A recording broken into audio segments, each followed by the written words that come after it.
ఉన్నాయా అనేది మన ట్రైనింగ్లో చెప్పడం లేదు. మీడియేటర్స్ అనేవాళ్ళు సొల్యూషన్ ఏమి ఇవ్వరు. వీళ్ళ ప్రాబ్లం అంటారు, వాళ్ళ ప్రాబ్లం అంటారు.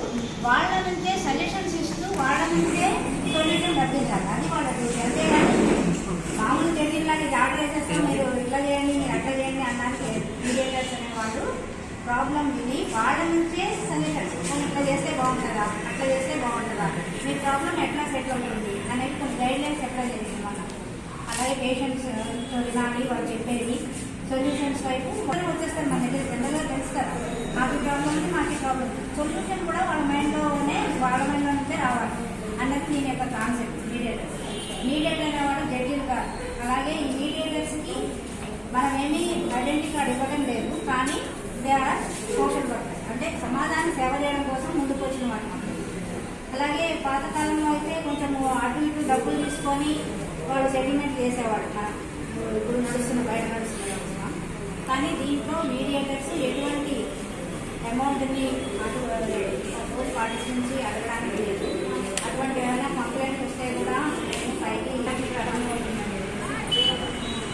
అలాగే ఒకవేళ కనుక మన నమ్మకం లేకపోతే రాసి చెప్పినట్టు మన ఊళ్ళలో అటువంటిప్పుడు ఏమైనా కండిషన్స్ ఉంటే రాసుకుంటే మనము ఉపయోగం ఏంటి అంటే మనకి వాళ్ళకి time, court fees, same time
అంటే ఫస్ట్ తెలియకుండా ఏదో గొడవలు అయిపోతుంది. వాళ్ళు ఎక్కడ వెళ్ళాలి, వాళ్ళు పోలీస్ స్టేషన్ తర్వాత కోర్టుకు తిరిగి వాళ్ళ సమయం వేస్ట్ చేసుకుంటారు, కోర్టుకు వస్తారు.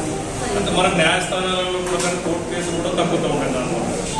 కాబట్టి ఇది ఏదైతే పెట్టిందో దీనికి అందరూ కూడా మన వంతు మనకున్న నాలెడ్జ్ని ఎడ్యుకేట్ చేస్తూ పబ్లిక్ ఫస్ట్ ఇక్కడికి రావాలి, మీరు ఇక్కడ పరిష్కరించుకోండి అని కూడా ప్రతి ఒక్క మనం చెప్పే బాధ్యత కూడా మనకు ఉన్నది. ఎందుకంటే ఇంతమంది కాన్సెప్ట్ తీసుకొచ్చినప్పుడు దాన్ని మనం పబ్లిక్ ఎడ్యుకేట్ చేయాలి. ఎడ్యుకేట్ చేసిన తర్వాతనే ఆ సమస్య అనేది అక్కడికే పరిష్కారం అవుతుంది.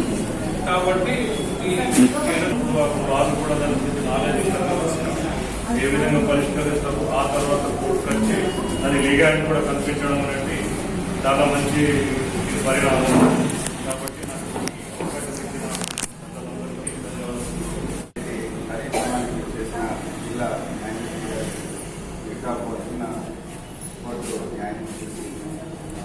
కోర్టు సిబ్బంది, వివిధ అధికారులకి, పాత్రికేయ మిత్రులకి అందరికీ నమస్కారం. మామూలుగా పూర్వకాలం అంటే గ్రామాల్లో పంచాయతీ వ్యవస్థ ఉండేది. లోకల్గా వచ్చే సమస్యలన్నీ కూడా దాని ద్వారా పరిష్కారమై కోర్టుల వరకు, పోలీసుల వరకు వెళ్ళే అవకాశాలు కూడా చాలా తక్కువగా ఉన్న సందర్భాల్లో నుండి మనం బయటకు వచ్చాం. కమ్యూనిటీ మీడియేషన్ వాలంటీర్స్ వ్యవస్థ ద్వారా అంటే మా దగ్గరికి ఎక్కువగా సీనియర్ సిటిజన్ కేసులు వస్తూ ఉన్నాయి. మేమంతా సీనియర్ సిటిజన్ కేసుల్లో పద్మా సింగ్ గారితో దాదాపుగా మాట్లాడుతూ ఉంటాం చాలా సందర్భాలు. దాంట్లో ఎక్కువగా మాకు వచ్చే కేసులు ఏమున్నాయి, ప్రాపర్టీని వాళ్ళ కొడుకులకి, తర్వాత కోడళ్ళకి, బిడ్డలకి గిఫ్ట్ డేట్ చేయడము, ఫెయిల్ డేట్ చేయడము, చేసిన తర్వాత వాళ్ళు చూడకుండా ఉండడం. ఆ సందర్భంలో మాకు వచ్చి మెయిన్గా ప్రాపర్టీ రిటర్న్ విషయంలోనే ఎక్కువ కేసులు, మెయింటెనెన్స్ ఇష్యూస్తో కాకుండా ప్రాపర్టీని మళ్ళీ రిటర్న్ చేయించండి అనే కేసులు వస్తూ ఉన్నాయి. అది కొన్ని సందర్భాల్లో ఆ ప్రాపర్టీ మళ్ళీ థర్డ్ పార్టీ కూడా వెళ్ళడం జరుగుతుంది. అటువంటి విషయాలు మేము ఏమీ తీసుకోలేకపోతున్నాం. ఒకవేళ కొడుకులు, బిడ్డల పేరు మీద ఉంటే ప్రాపర్టీ గా వచ్చి ఉంటే ఆ సందర్భాల్లో కొన్ని సందర్భాల్లో దాన్ని యాక్సెప్ట్ చేస్తున్నాం. చాలా విషయాలు మెయింటెనెన్స్ వాళ్ళని చేస్తున్నాం. మా దగ్గర కూడా అంటే కౌన్సిల్లో ఏర్పాటు చేసుకోవడం జరిగింది. దీంట్లో సీనియర్ సిటిజన్ కేసులో ఆయన ద్వారా కూడా కొన్ని కౌన్సిలింగ్ ఇప్పించడం జరుగుతుంది. ఖచ్చితంగా మేము ఈ వ్యవస్థని మాకు వచ్చే సివిల్ డిస్ప్యూట్స్లో కావచ్చు, భూ సంబంధిత తగాదాలు కూడా మనకి కోర్టు వరకు వెళ్ళే అవసరం లేని ఇష్యూస్ కూడా చాలా వస్తుంటాయి. పక్క పట్టుదలతో చిన్న బౌండరీ డిస్ప్యూట్స్, ఆయన కొంత ఆక్రమించాలనే ఇష్యూస్ చాలా వస్తుంటాయి. అటువంటివి కొన్ని దీని ద్వారా పరిష్కరించి కూడా మాట్లాడుతుంది.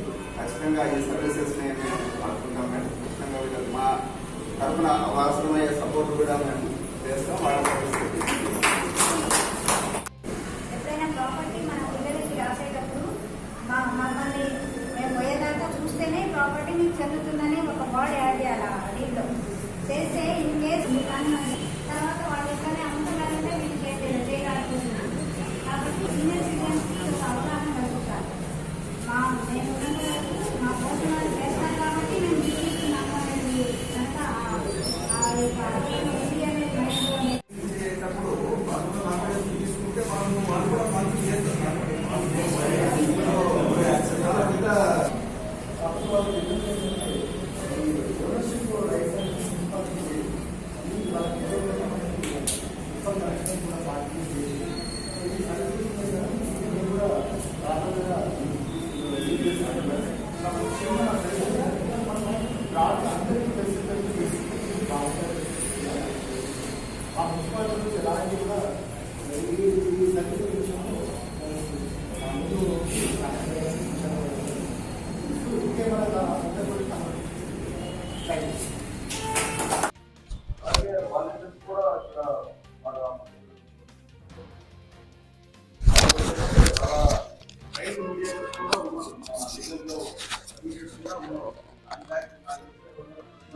కనుక ఎవరైనా కూడా వాళ్ళ యాప్లో లోడ్ చేస్తే అప్లోడ్ చేస్తే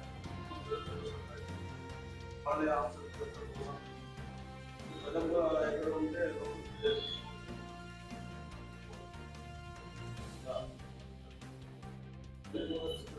ఎవరైనా సరే ఏ సమస్య ఉన్నా కానీ వాళ్ళని సింగిల్ కాదు వాళ్ళ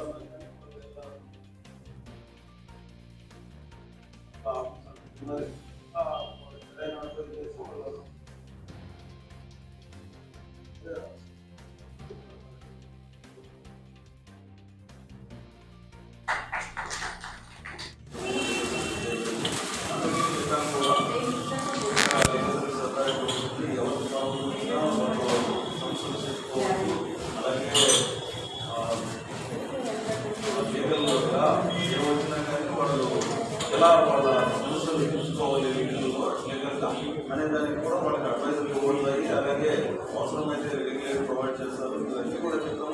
అలాగే ఇంకా వాళ్ళు ఇక్కడ కూడా కాకుండా ఒక లంసా యాప్ కూడా ఉన్నాయి. ఇక్కడ ఏ దేశంలో అయినా ఎక్కడ ఉన్నప్పటికీ కూడా ఈ లంసా యాప్ అని ఉన్నది. దాంట్లో వాళ్ళ సమస్యను అప్లోడ్ చేసినా కానీ కన్సర్న్ లేబర్ సర్వీస్ అథారిటీకి వెళ్ళిపోతుంది. అక్కడికి వచ్చిన తర్వాత వాళ్ళు దాంట్లో కూడా అమలు చేస్తారని కూడా చెప్తా ఉన్నారు. కాబట్టి మళ్ళీ కూడా వాళ్ళు మాట్లాడుతూ చెప్తున్నాం. ఇంకా సీనియర్ సిటిజన్స్ గా చూపించేటప్పటికి మామూలుగా ఎప్పుడైతే నెగ్లెక్ట్ ఈ కమ్యూనిటీ మీడియేషన్ సెంటర్ ద్వారా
అందరికీ నమస్కారం అండి. ఈరోజు ఇక్కడ బోధన్లో మనము ఈ మున్సిపల్ కాంప్లెక్స్ ఏదైతే ఉందో ఇందులో కమ్యూనిటీ మీడియేషన్ సెంటర్ అనేది ఈరోజు ప్రారంభించడం జరిగింది.